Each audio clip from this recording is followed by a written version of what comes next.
senhora Fernanda Bassani é psicóloga, mestre e doutora em Psicologia Social e Institucional pela URGS, pesquisadora das relações de violências, saúde mental e cultura policial, com vários artigos publicados. Psicóloga policial há 10 anos na Polícia Civil do Rio Grande do Sul, onde coordena a seção de Psicologia Institucional. Fernanda é vencedora do Prêmio Espírito Público 2020 na categoria Segurança Pública. Então, passamos a palavra à psicóloga Fernanda para o seu pronunciamento. Obrigado.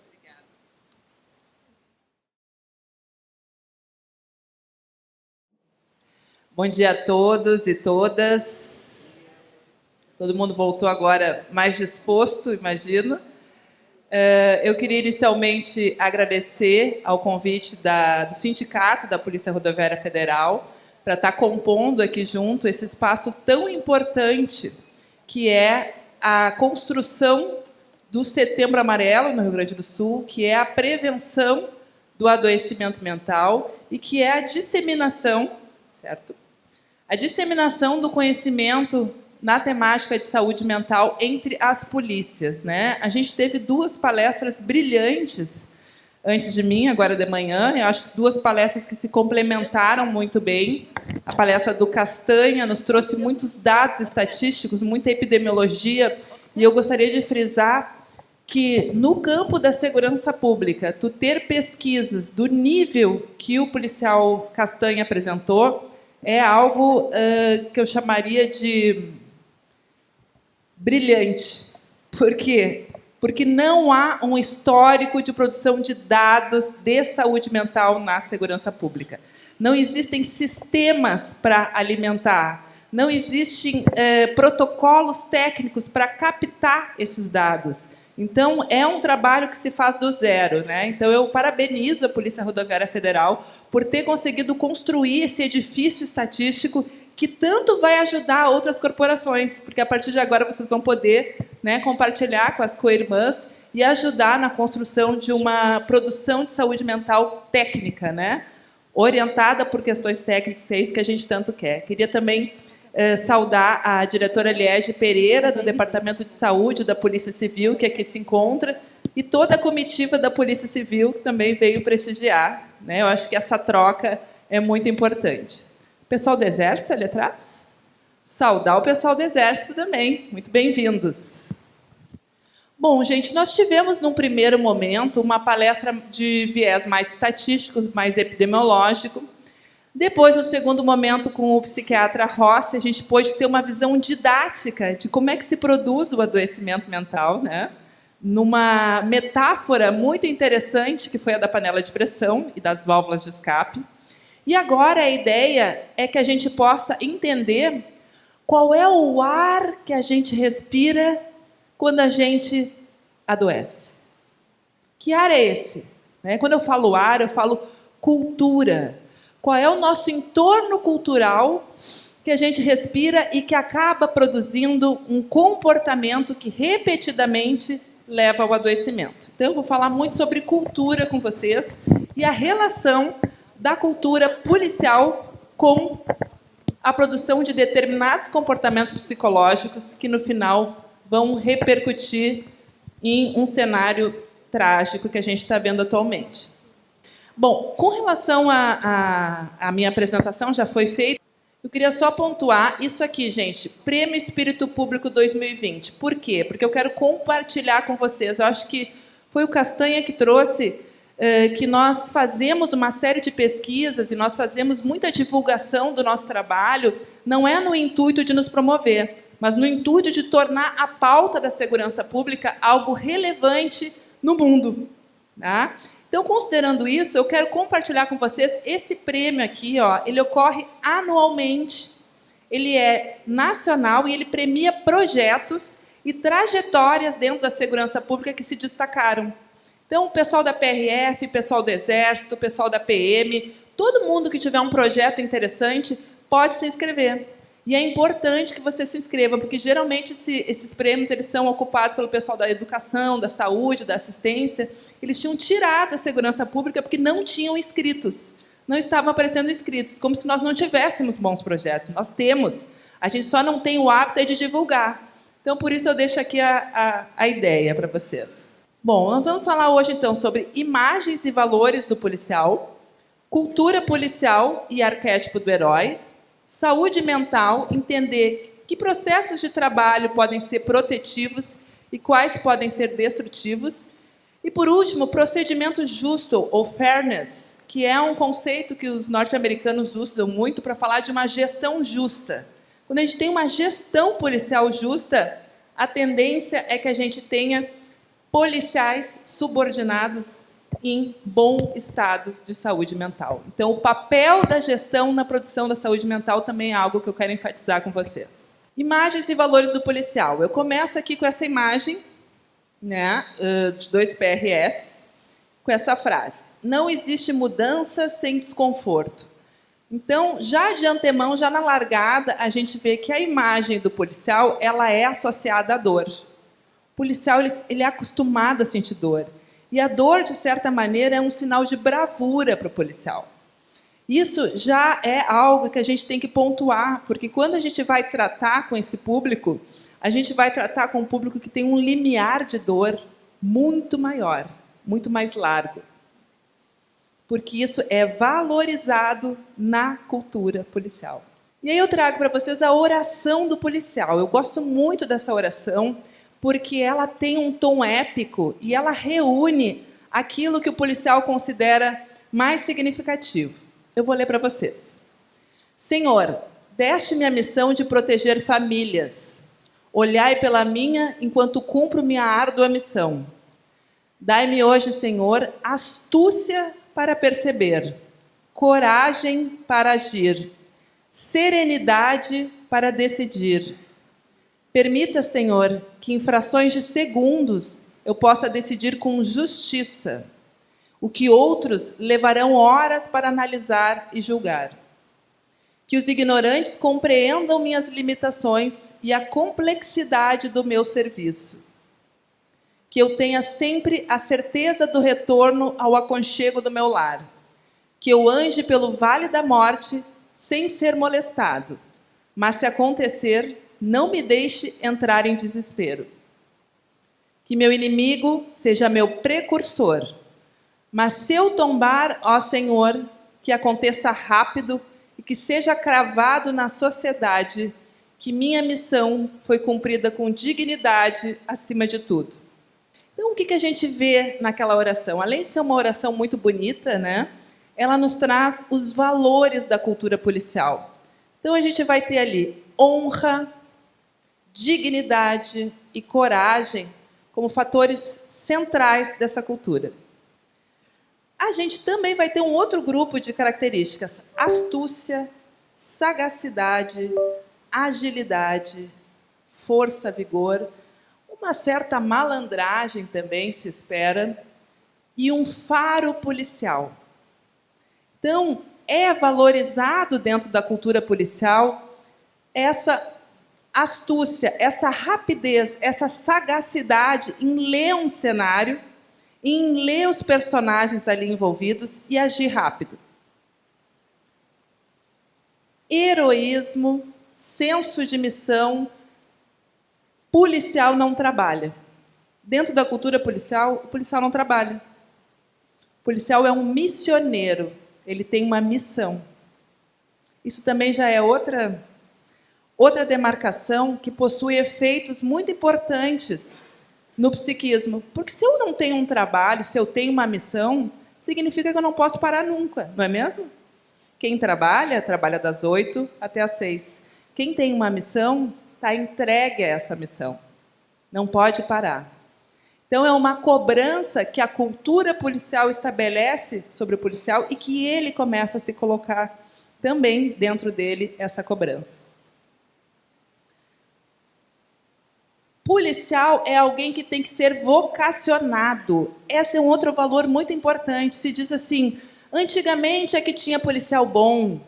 Hoje em dia, o que nós temos são os concurseiros. Né? Isso é uma frase que circula muito assim, no meio policial. Porque se entende que para ser um bom policial, ele tem que ter algo interno, uma semente interna, que seria a vocação para policial.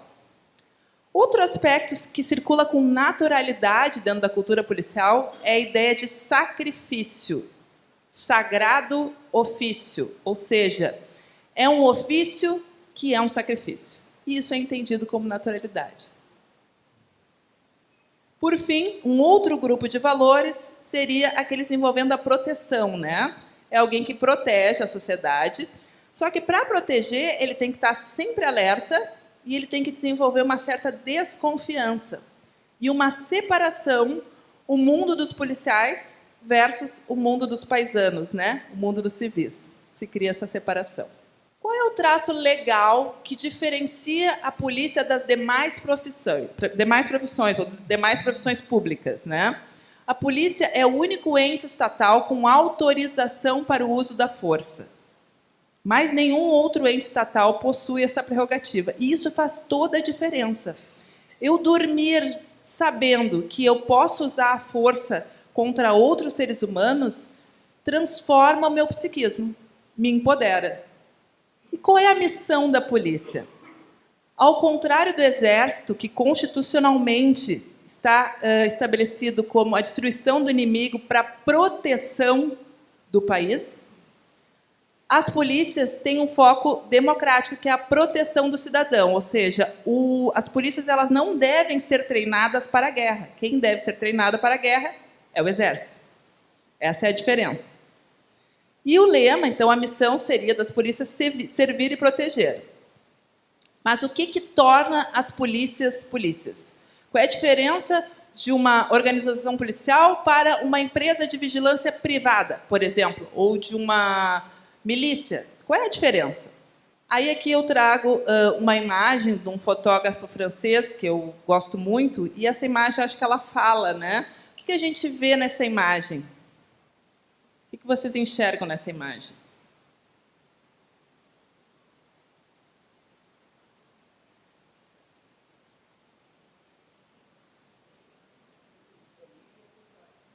Oi?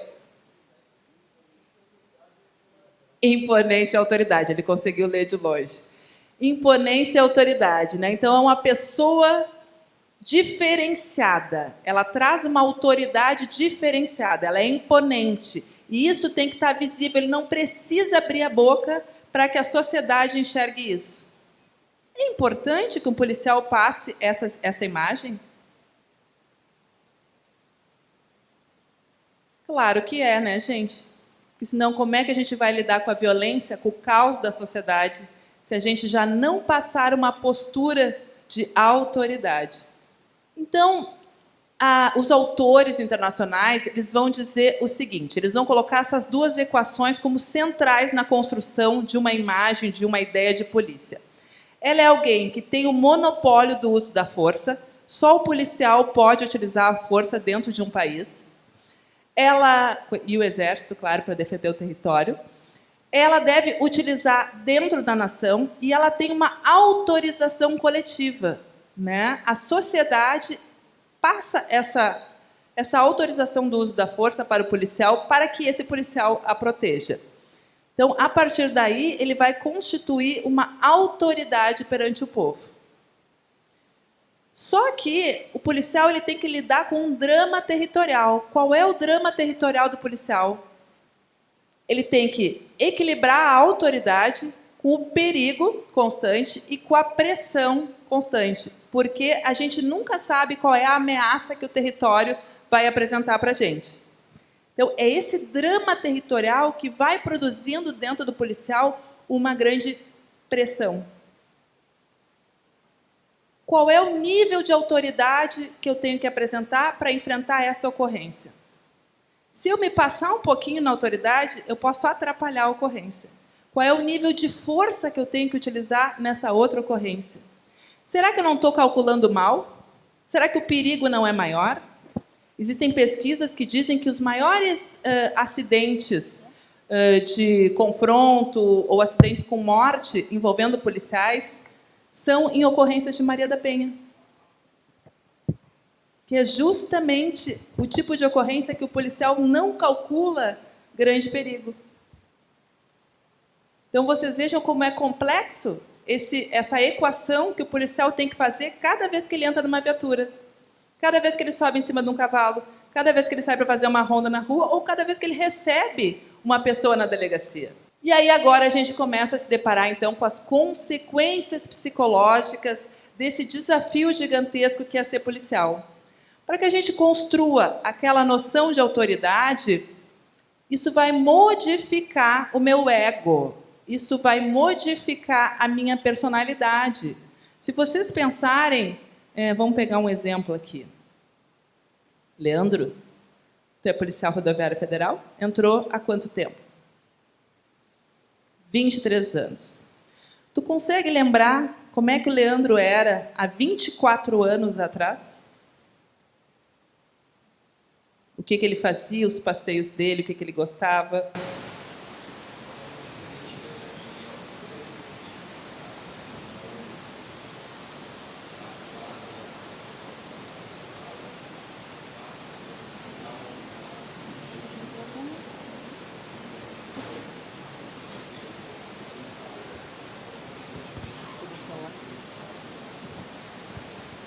Mudou. Tu mudou muito, Leandro. Tu deixou de frequentar alguns lugares depois que virou policial? Deixou de se relacionar com algumas pessoas depois que virou policial? Esse é um processo que todos os policiais passam. Essa filtragem, que faz parte daquele conceito que a gente estava falando ali antes, a separação do mundo nós e o mundo eles. Então, essa construção da autoridade, ela vai levando a maior firmeza, né? O policial vai virando uma pessoa mais assertiva, mais objetiva, mais prática. E isso vai ter repercussão aonde? Esse policial mais firme, mais objetivo, vai ter repercussão aonde? Em casa. Começa a ter dificuldade com os filhos, começa a ter dificuldade com a esposa, começa a não ter tanta paciência para lidar com os conflitos do universo familiar. Sarcasmo e cinismo, isso é um conceito complexo que os pesquisadores internacionais identificaram que policiais do mundo inteiro acabam adotando esse tipo de traço, de característica, que vai envolver piadas mais sarcásticas, né? Tipo, tu é policial de verdade ou tu é policial de borracha? Né? Aquelas brincadeiras que são, muitas vezes, até ofensivas e que acabam constituindo o humor dos policiais. Né? Na produção da autoridade, uma série de consequências psicológicas vão surgindo. Tem, claro, aspectos positivos. Né? Esse policial que tem autoridade, ele tem orgulho pelos resultados de combate ao crime. Se tu perguntar para policiais o que mais valoriza, onde ele mais se sente reconhecido, não é tanto pelo salário, é pela própria farda, é pelo orgulho de pertencer àquela instituição. Tá? E isso está muito associado também à questão da autoridade. E aí vem o respeito social, porque ainda que em alguns estados do Brasil, por exemplo, a polícia já não seja mais respeitada, aqui no Rio Grande do Sul a polícia ainda é respeitada. Né? Então, esse respeito social também é um resultado positivo da construção dessa autoridade. E para lidar com aquele drama territorial, né? Aquela questão, a outra equação que a gente tinha visto, o que isso produz? Desconfiança e paranoia. Quem é aqui que entra num restaurante e senta de costa para a porta? Levanta a mão. A sindicalista só. A do CVV. Então, gente, isso é uma coisa que vai... ela faz terapia, olha aí. Ó. Isso é uma coisa que vai moldando o psiquismo de todo mundo que entra nas polícias. Esse cuidado exacerbado que, lá pelas tantas, pode tomar uma forma mais paranoide, né? Uma desconfiança extrema. Isso também gera problemas, também gera conflitos. Porque se eu não confio em quem está do meu lado, por exemplo, não confio na minha companheira, não confio no meu filho, não confio no meu chefe, isso vai gerando uma maior reatividade. Só que a gente pode dizer para o policial, Não, larga essa desconfiança. A vida é bela, o ser humano é legal. A gente pode dizer isso para o policial? Não, porque a desconfiança é o que protege a vida dele. Então, a desconfiança ela é importante. Sempre alerta e reativo, né? Quem aqui trabalha em modalidade de sobreaviso, ou seja, mesmo fora do trabalho, precisa responder uma solicitação da instituição, levanta a mão.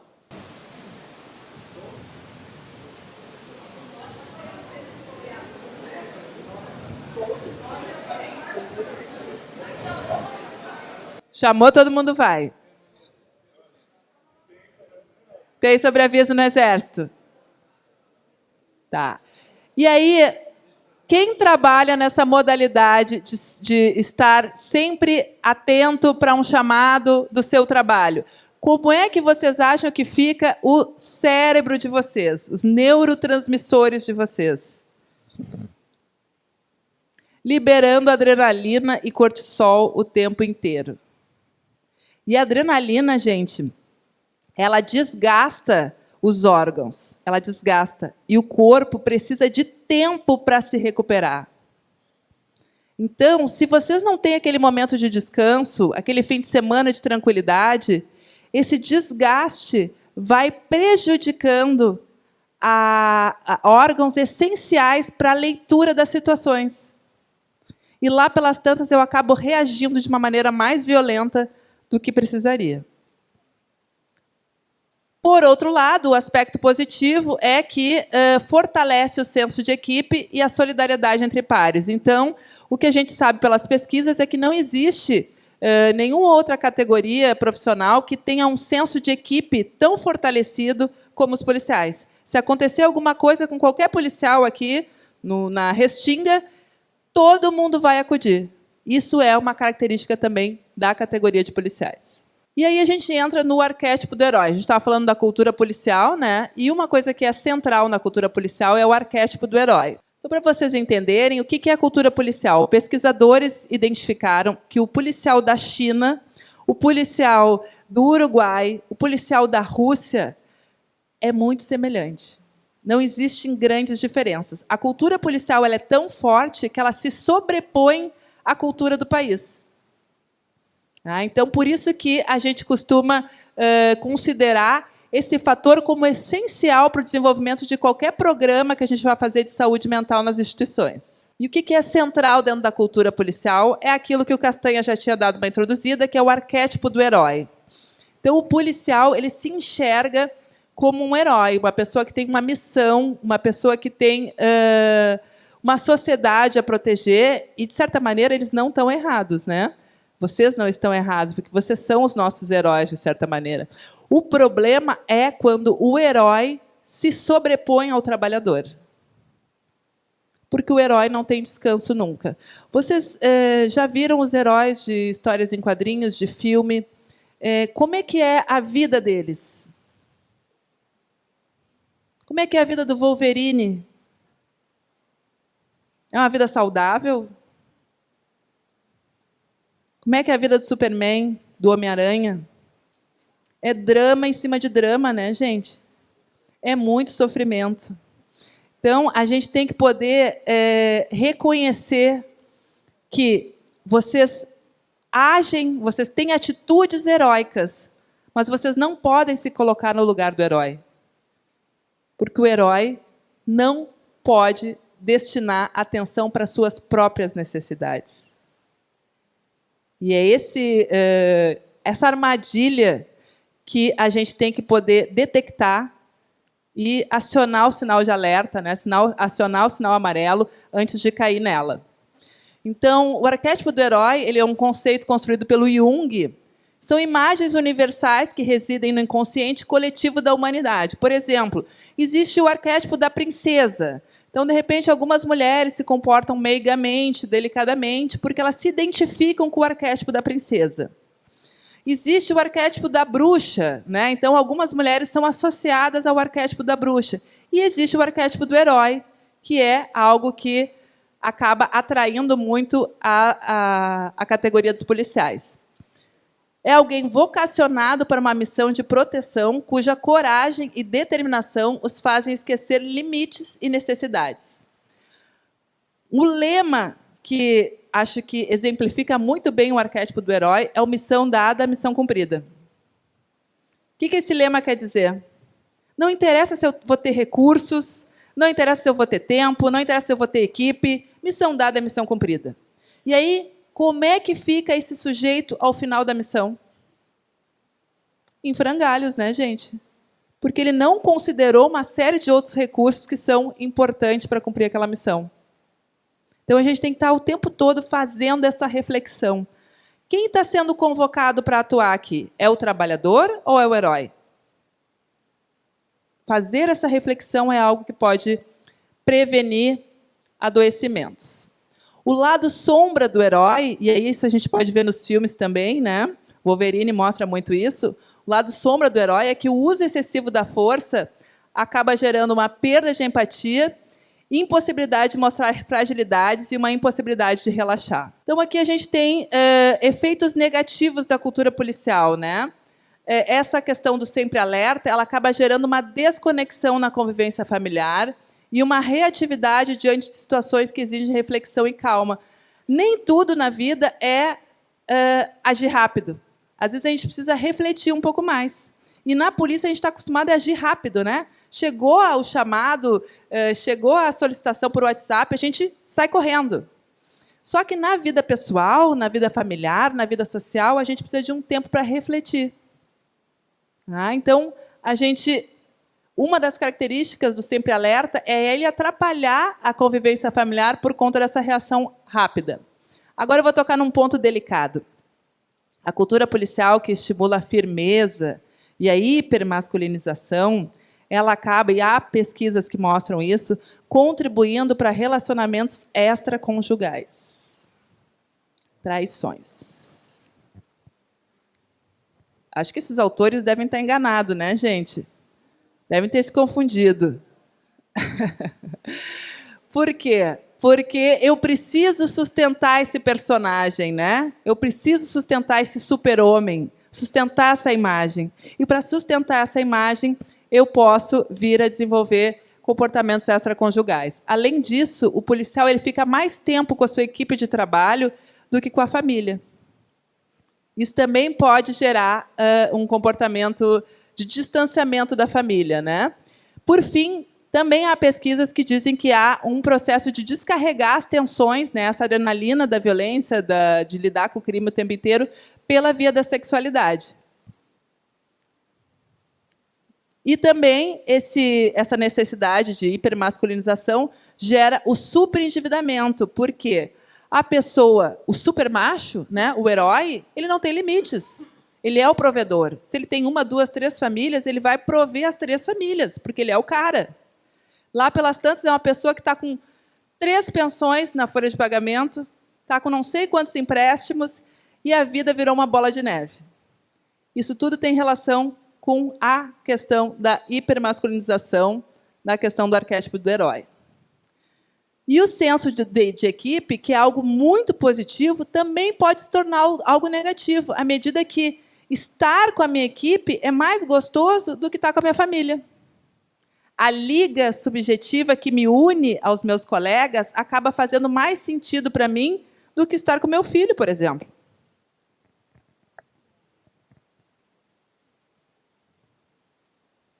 Culpa do policial? Não é culpa do policial. Isso é apenas o resultado de uma cultura policial que muitas vezes é estimulada pelas instituições. E também há efeitos positivos, e aí que é legal da gente identificar esses efeitos positivos, porque as instituições elas têm que investir nisso para ter resultados legais.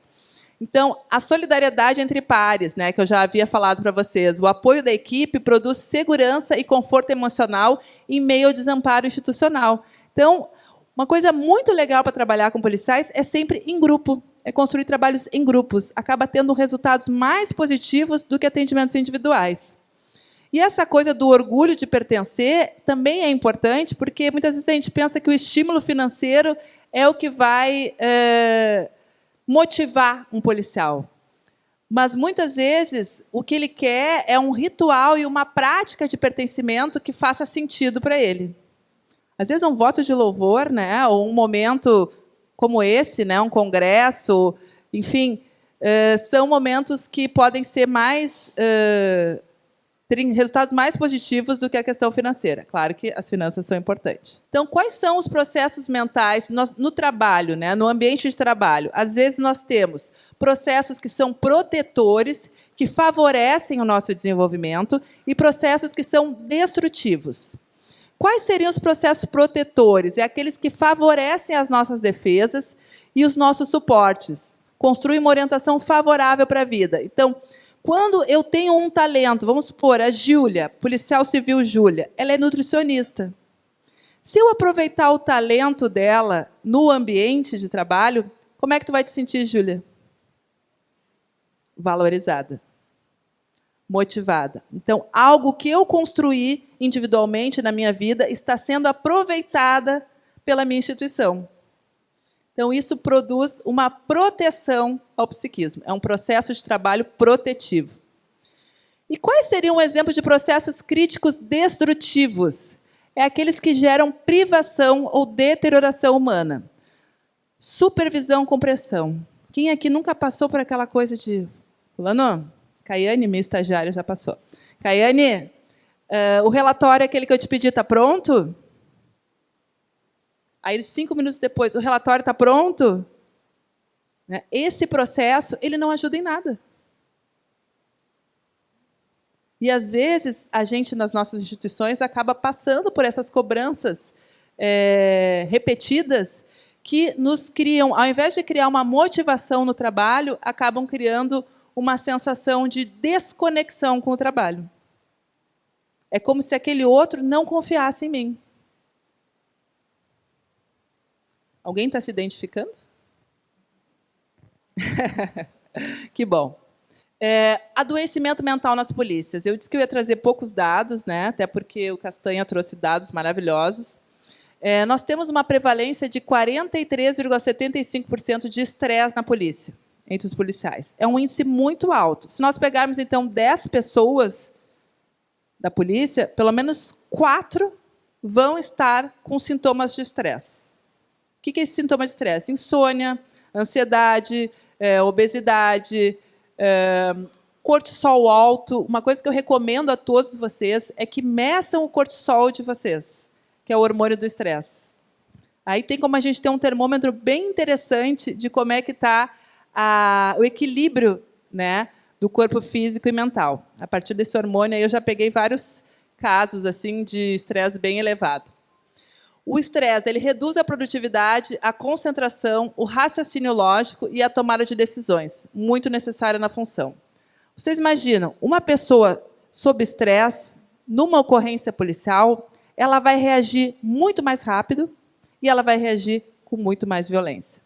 Então, os casos de violência policial no Brasil, se a gente fosse fazer uma autópsia psicológica, né, se a gente fosse fazer uma investigação das condições de saúde mental das pessoas envolvidas, a maior parte dos casos de violência policial envolveriam policiais estressados, policiais com transtornos de estresse. Muitas vezes transtornos de estresse pós-traumático ou transtornos de estresse agudo.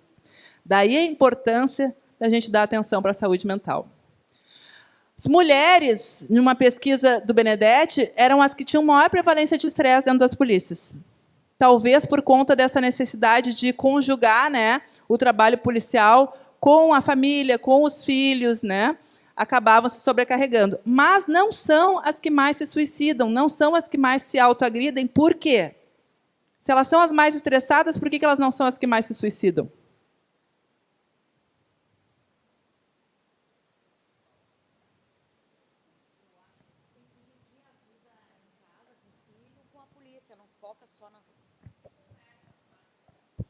Por que mulher pede ajuda? Por que mulher pede ajuda? Porque mulher conversa, mulher tem um monte de amigas, confidentes, mulher procura terapia, mulher fala, uma matraca. Tá? Então, essa matraca é autoprotetiva, tá? Ela é neuroprotetiva. Enquanto que o homem fica guardando, que nem o nosso amigo Rossi falou, botando para dentro da panela de pressão não troca com os amigos. Quando se encontra com os amigos é para fazer um jogo de futebol ou para beber e falar bobagem, né? Não que seja bobagem, bobagem também é importante, mas assim, ó, não é para falar de coisas íntimas. Dificilmente um homem vai falar de coisas íntimas para um outro colega, né?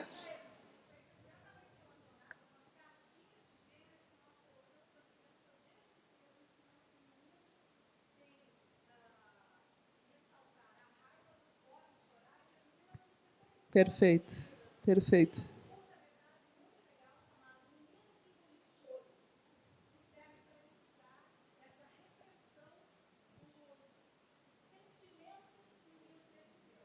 Perfeito, perfeito. Como é o teu nome?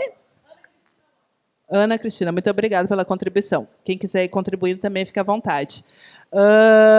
Então, gente, se eu chegar para qualquer homem aqui agora, eu não vou fazer isso, tá? Porque eu não vou constranger vocês. Mas eu poderia chegar para qualquer homem e perguntar: quem é o teu confidente? Homens, quais são os teus confidentes? Pessoas em quem tu confia, em quem tu troca das suas dificuldades. Eu já fiz essa pergunta para muitos homens que eu atendo e eles não tinham um confidente. Ah, eu tenho os conhecidos, eu tenho os parceiros do futebol, eu tenho os parceiros de equipe, do bar, mas de contar coisa minha? É muito interessante ver os homens no processo terapêutico.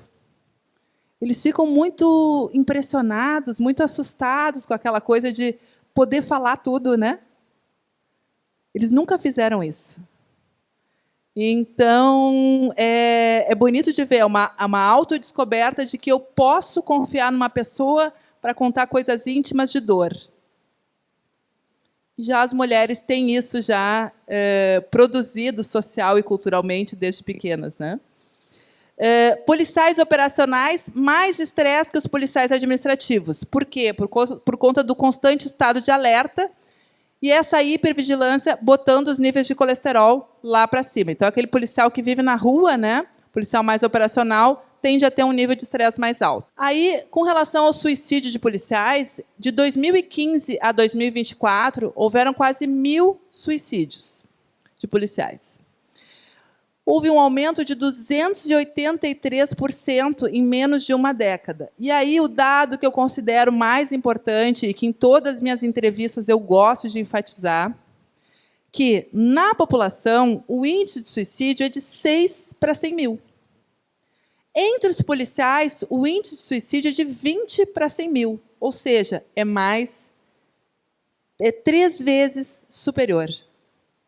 Não existe hoje em dia, no Brasil, nenhum outro grupo social que cometa mais suicídios do que os policiais. Só por conta disso, eu acho que o Ministério da Saúde já deveria criar uma política específica, né, para a categoria de policiais. E agora, por último, vamos falar sobre a gestão, né? Dificilmente os programas e as pesquisas que tratam de saúde mental enfatizam o tema da gestão. Mas quem trabalha em instituições policiais sabe que a gestão é decisiva para o adoecimento ou a saúde de um policial. Muitas vezes a gente pensa, é a dificuldade que ele enfrenta na rua, é o superendividamento, é a violência, isso tudo é o que adoece o policial. Sim, tem uma parcela. Mas tem um outro fator muito importante, que é como ele é tratado dentro da sua instituição. A forma de relacionamento, se ele se sente valorizado, se ele se sente ouvido, se ele se sente apoiado, isso tudo interfere diretamente na sensação de valorização, na sensação de proteção, na sensação de amparo. E uma pessoa que comete suicídio é uma pessoa que está sem esperança, é uma pessoa que se sente desamparada. Então, uma gestão que dá a ideia de amparo é uma gestão que está prevenindo o suicídio. Nós temos 2 tipos de sofrimento dentro do trabalho, né? O trabalho ele sempre vai ser um pouquinho dificultoso, né? O trabalho não é uma coisa leve, do contrário, não teria esse nome. Trabalho vem de tripalium. Tripalium era um instrumento de tortura na Idade Média. Tá? Mas nós estamos na Idade Moderna, então o trabalho não precisa ser uma tortura. Só que existem 2 tipos de sofrimento. Um que é o criativo, que é um que vai agenciar um processo criativo e vai nos fazer evoluir, né? Quanto que a gente evoluiu depois que a gente enfrentou algum desafio no trabalho? Castanha. Depois que tu começou a desenvolver essas pesquisas epidemiológicas, que foram extremamente difíceis. Tanto faz, pode ir. Tu percebeu uma evolução em ti, nesse desafio? Eu acho que toda a interação que a gente tem, quando a gente, de alguma forma, tem o seu propósito, em alguma medida, alinhado com o propósito da instituição, isso é bem transformador, fazendo um link com a tua fala anterior, né?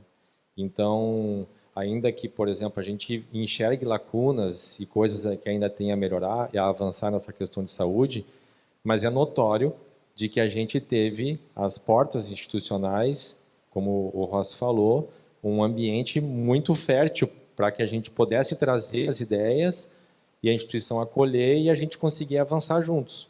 Então, em alguma medida, houve uma transformação bastante interessante. Na verdade, eu sou meio que um fruto disso também. Acabei indo para pesquisa, acabei indo para mestrado e doutorado em virtude desse acolhimento que a instituição deu para essa causa.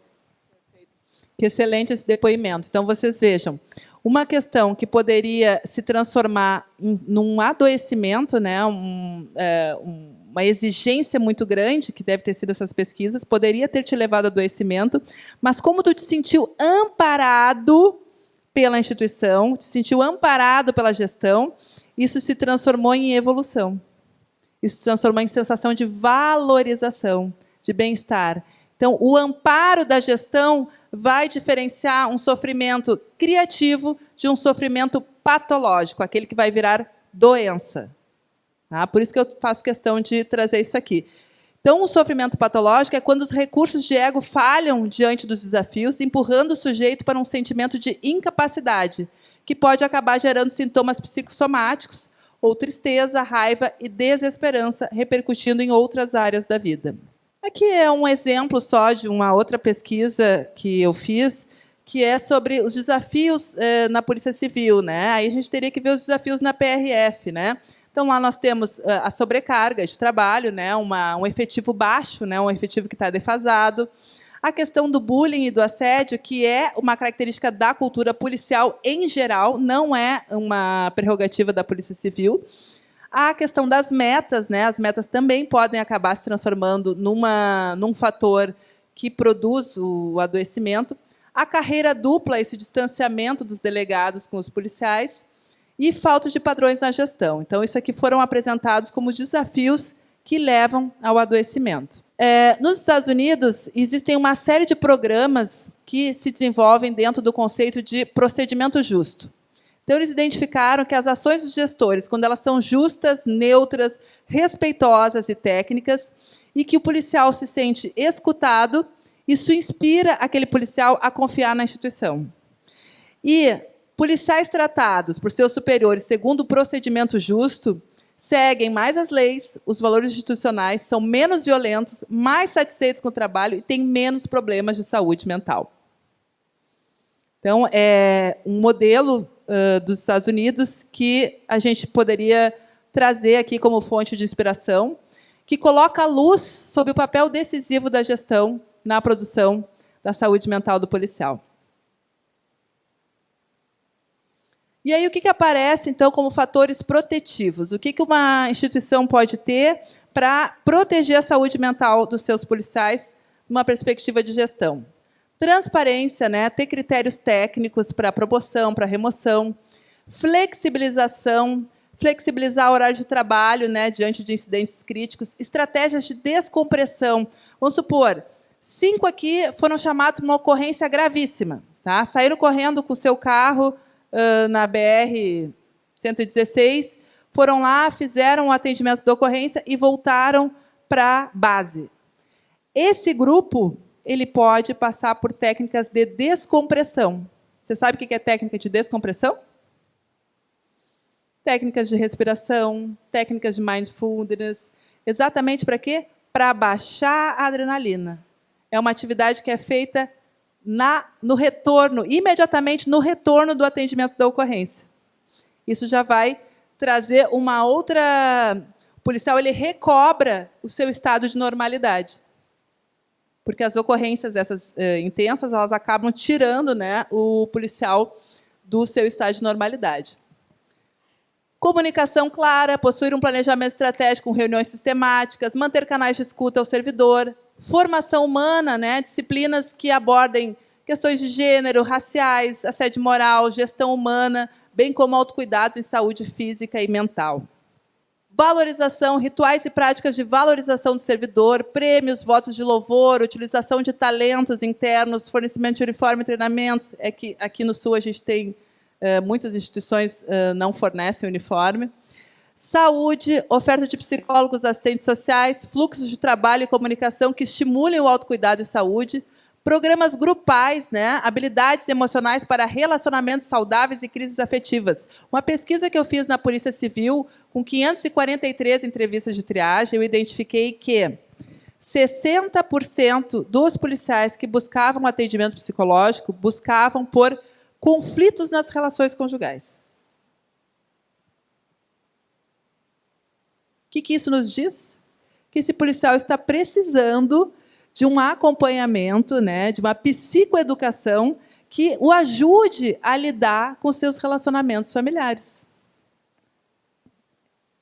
Então, é um tema que é muito pouco falado nas pesquisas sobre o tema do suicídio, né, mas que é um tema que tira a calma, tira a paz do policial, né, que é os conflitos no relacionamento conjugal. Por quê? Porque o relacionamento conjugal é o pilar de sustentação do policial. A família é o pilar de sustentação. Então, quando esse pilar fica abalado, todo o resto acaba sendo prejudicado. Por fim, então, dizer para vocês que a saúde mental ela não é a ausência de doenças, né? Ela é um equilíbrio entre essas diferentes áreas, né? Psicológica, física, social, familiar, o ambiente de trabalho, econômica e até espiritual, né? Um senso de propósito. Qual é o meu propósito no mundo? Para onde eu estou caminhando? O que eu quero trazer de contribuição para a sociedade?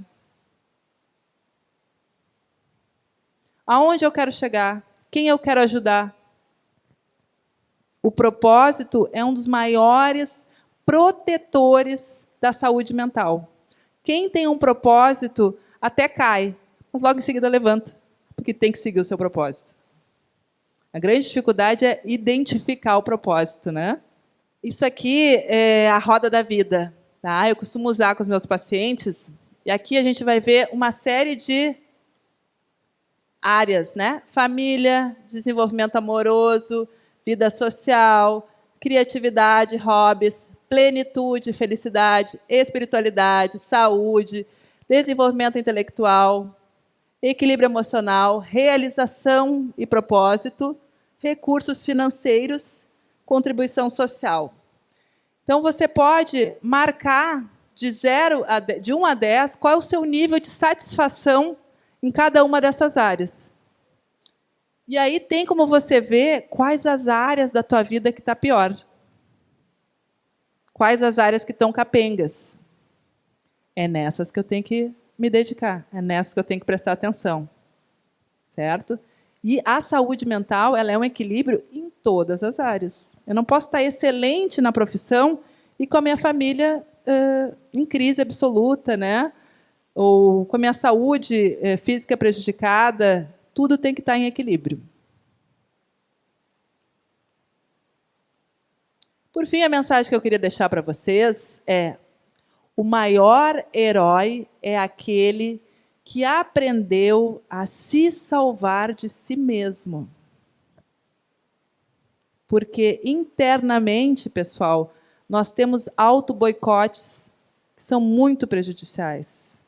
Então, primeiro, gente, vamos nos salvar da gente mesmo, para depois salvar o mundo com mais qualidade. Muito obrigada.